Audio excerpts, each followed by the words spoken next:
Hello friends, നമസ്കാരം. നമ്മുടെ Kerala TV സീരിയലിലേക്ക് എല്ലാവർക്കും സ്വാഗതം. അങ്ങനെ അച്ചു പല്ലവിയൊക്കെ പറയുന്നത് ഒളിച്ചു നിന്ന് കേട്ടു. എന്നിട്ട് അങ്ങ് പോകാനൊന്നും അച്ചു നിന്നില്ല, നേരെ ഇവരുടെ മുന്നിലേക്ക് കയറി ചെന്നു.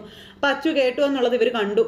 അപ്പോൾ ഇങ്ങനെ തന്നെ വേണം എന്നോടെന്നും പറഞ്ഞുകൊണ്ട് അച്ചു അങ്ങ് കയറി ചെല്ലുക. അപ്പോഴേക്കും അച്ചു അത് ഞാൻ പല്ലവി പറയാൻ തുടങ്ങുക വേണ്ട, ഒന്നും പറഞ്ഞതിനെ സമാധാനിപ്പിക്കാൻ നോക്കണ്ടെന്ന് അച്ചു ഇവരോട് പറഞ്ഞു. വേറെ ആരെയുമല്ല, എൻ്റെ ഭർത്താവിനെയാണ് ഇല്ലാണ്ടാക്കാൻ നോക്കിയതെന്നുള്ള കാര്യം അച്ചു ഇവരോട് പറയണു കേട്ടോ.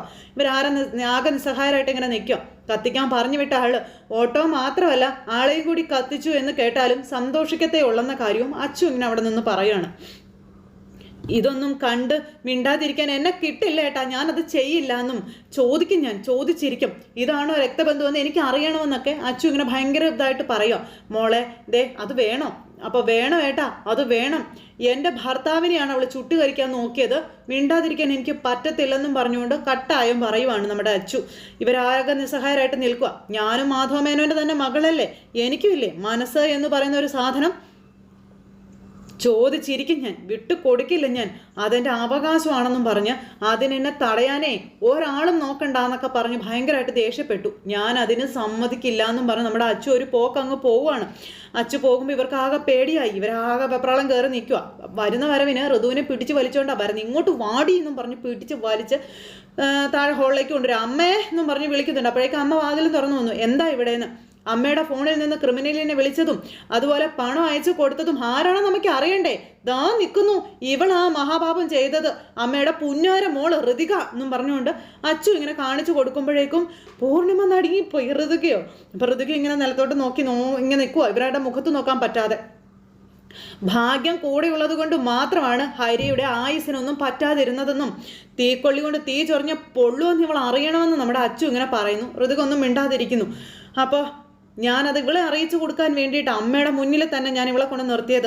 എല്ലാത്തിനും അമ്മയും ഉണ്ടാവണം സാക്ഷിയായിട്ട്, അമ്മയാണല്ലോ പൊന്നുമടത്തിൻ്റെ നാഥ എന്നും പറഞ്ഞ് പൂർണിമ ഇങ്ങനെ പൂർണിമയുടെ അച്ചു പറയുക കേട്ടോ.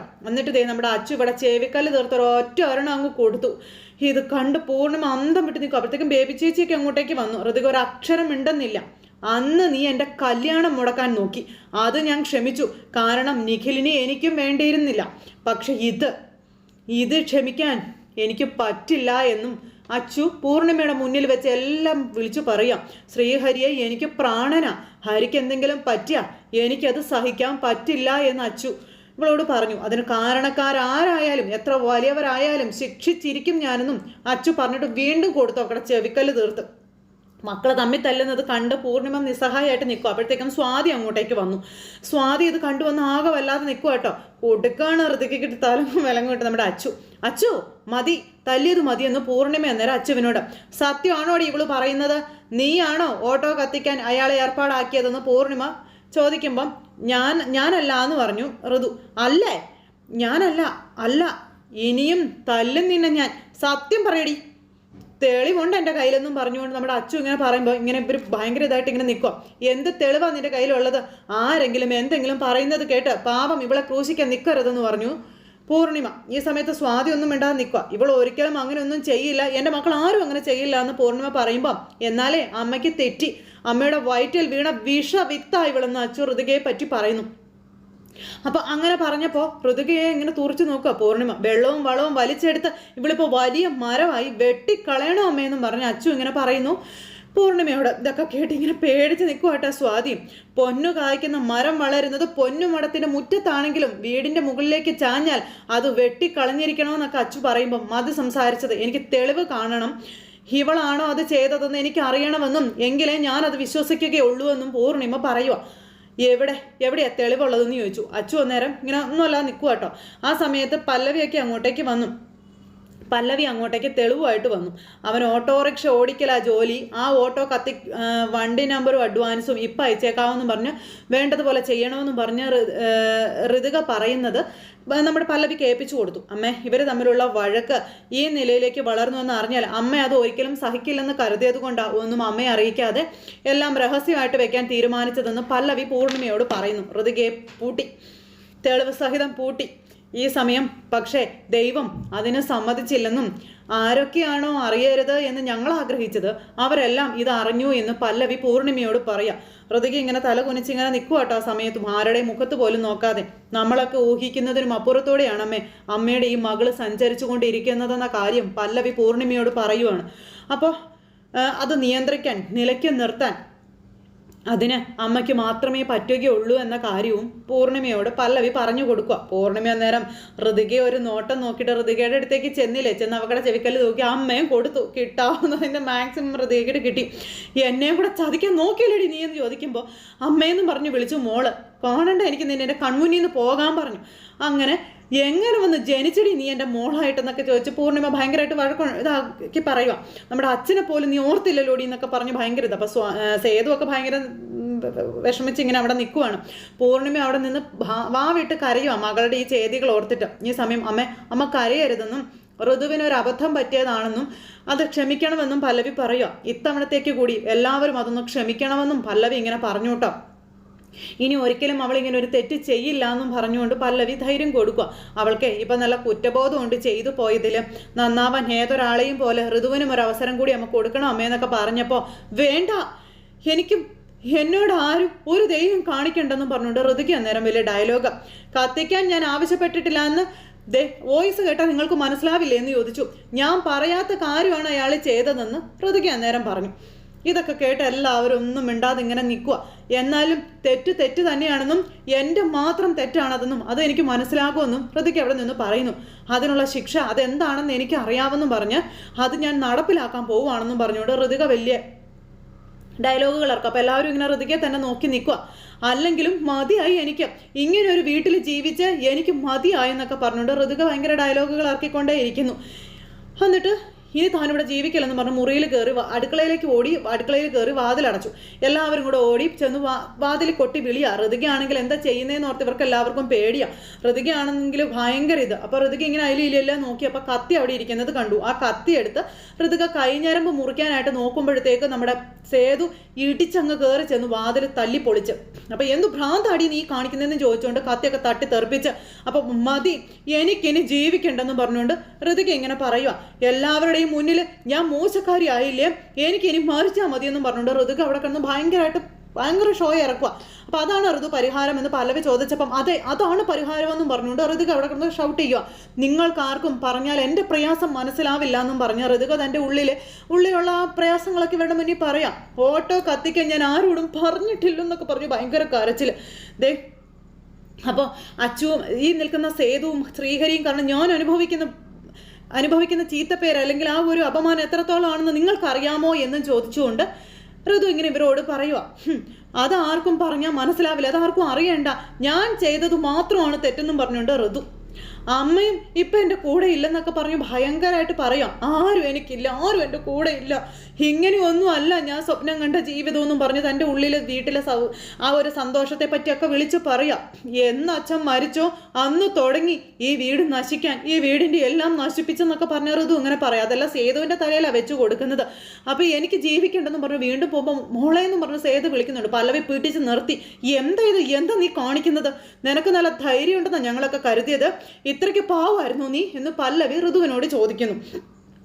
അപ്പോൾ വേണ്ട, എന്നെ ആരും ആശ്വസിപ്പിക്കാൻ നോക്കണ്ട, എനിക്ക് ആരുടെയും സഹതാപവും വേണ്ട എന്നും പറഞ്ഞ ഋതു. മതിയായി എനിക്ക്, എല്ലാം മതിയായി എനിക്കെന്നൊക്കെ പറഞ്ഞുകൊണ്ട് ഡയലോഗുകൾ ഇറക്കുക. നിങ്ങൾ കണ്ടോ, ഇനിയും ഞാൻ ശ്രമിക്കും, ഇനിയും ഞാൻ മരിക്കാൻ ശ്രമിക്കും, അപ്പോൾ എന്നെ ഇതുപോലെ വന്ന് നിങ്ങൾ രക്ഷിക്കുന്നതൊന്ന് കാണണമെന്നും പറഞ്ഞ് ഋതുക പറയുമ്പോഴത്തേക്കും പൂർണിമ അങ്ങ് ചെന്നില്ലേ. ചെന്നിട്ട് നീ ഇനിയും ശ്രമിക്കുമോടി എന്ന് ചോദിച്ചു. ശ്രമിക്കും എന്ന് പറഞ്ഞപ്പോൾ വീണ്ടും കൊടുത്തു ചെവിക്കല്ല് നോക്കി. ഋതുകയ്ക്ക് ഇന്ന് അടിയോടടിയാ. ഇവിടുത്തെ താമസമൊക്കെ മതി, ഇറങ്ങാൻ പോവാ നമ്മളെന്നും പറഞ്ഞുകൊണ്ട് പൂർണിമ, ഞാനും നീയും സ്വാതിയും ഇവിടെ നിന്ന് ഇറങ്ങുകയാണെന്നും പറഞ്ഞുകൊണ്ട് പൂർണിമ ഇങ്ങനെ പറഞ്ഞു കേട്ടോ. അത് കേട്ടപ്പോൾ ഇവരെല്ലാവരും അന്തം വിട്ടിങ്ങനെ നോക്കുക. ഇനി ഇവിടെ നിന്ന പലതും എനിക്ക് കാണേണ്ടി വരുമെന്നും ഒരു മകളുടെ ജീവിതമോ ഇങ്ങനെയായി മറ്റു മക്കളുടെ ജീവിതം കൂടി നശിക്കാൻ ഞാൻ കാരണമാവില്ല, നിങ്ങളെ രണ്ടുപേരെയും രക്ഷിക്കണമെന്നുണ്ട് എനിക്ക്, അതിവിടെ നിന്ന് ഇറങ്ങുന്നത് തന്നെ നല്ലതെന്നൊക്കെ പൂർണിമ പറയുമ്പോൾ അമ്മേ എന്നും പറഞ്ഞു പല്ലവി വിളിച്ചു. ഞാനത് തീരുമാനിച്ചു കഴിഞ്ഞെന്നും അവൾ പറഞ്ഞത് 100% ശരിയാ. ഈ വീടൊരു സ്വർഗം തന്നെയായിരുന്നു. ഇപ്പോൾ അങ്ങനെയല്ല, ഇതൊരു നരകം തന്നെയാണെന്നും പറഞ്ഞുകൊണ്ട് പൂർണ്ണിമ ഇങ്ങനെ അവിടെ വെച്ച് പറയുന്നു.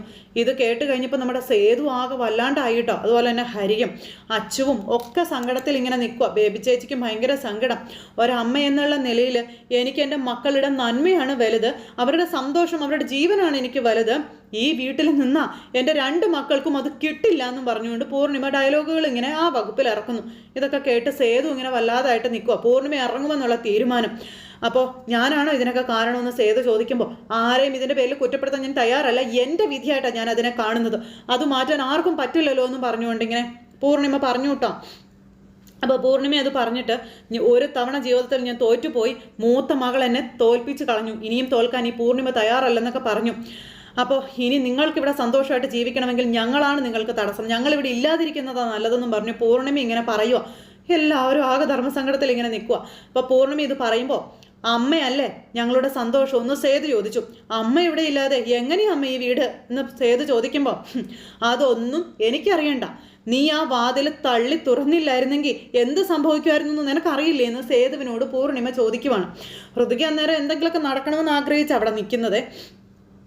അങ്ങനെ ആ ഒരു സംഭവം എല്ലാവരുടെയും മനസ്സിൽ പതിഞ്ഞു പോയ കാര്യമായി. കൂടുതൽ ചോദ്യങ്ങൾ ആരും ചോദിക്കേണ്ട, വിശദീകരിക്കാൻ എനിക്ക് താല്പര്യമില്ല, ഞങ്ങൾ ഇറങ്ങുകയാണെന്ന് പൂർണ്ണിമ പറയുമ്പോൾ അമ്മയല്ല ഇവിടെ നിന്ന് ഇറങ്ങേണ്ടത് ഞാനാണെന്നും പറഞ്ഞു സേതു ആ തീരുമാനത്തെ മാറ്റിമറിക്കുവാണ്. അപ്പം നമ്മളെ തോപ്പിക്കാനാണ് അവരിതൊക്കെ കാണിച്ചു കൂട്ടുന്നതെന്ന് അച്ചു സേതുവിനോട് പറയുന്നുണ്ട്.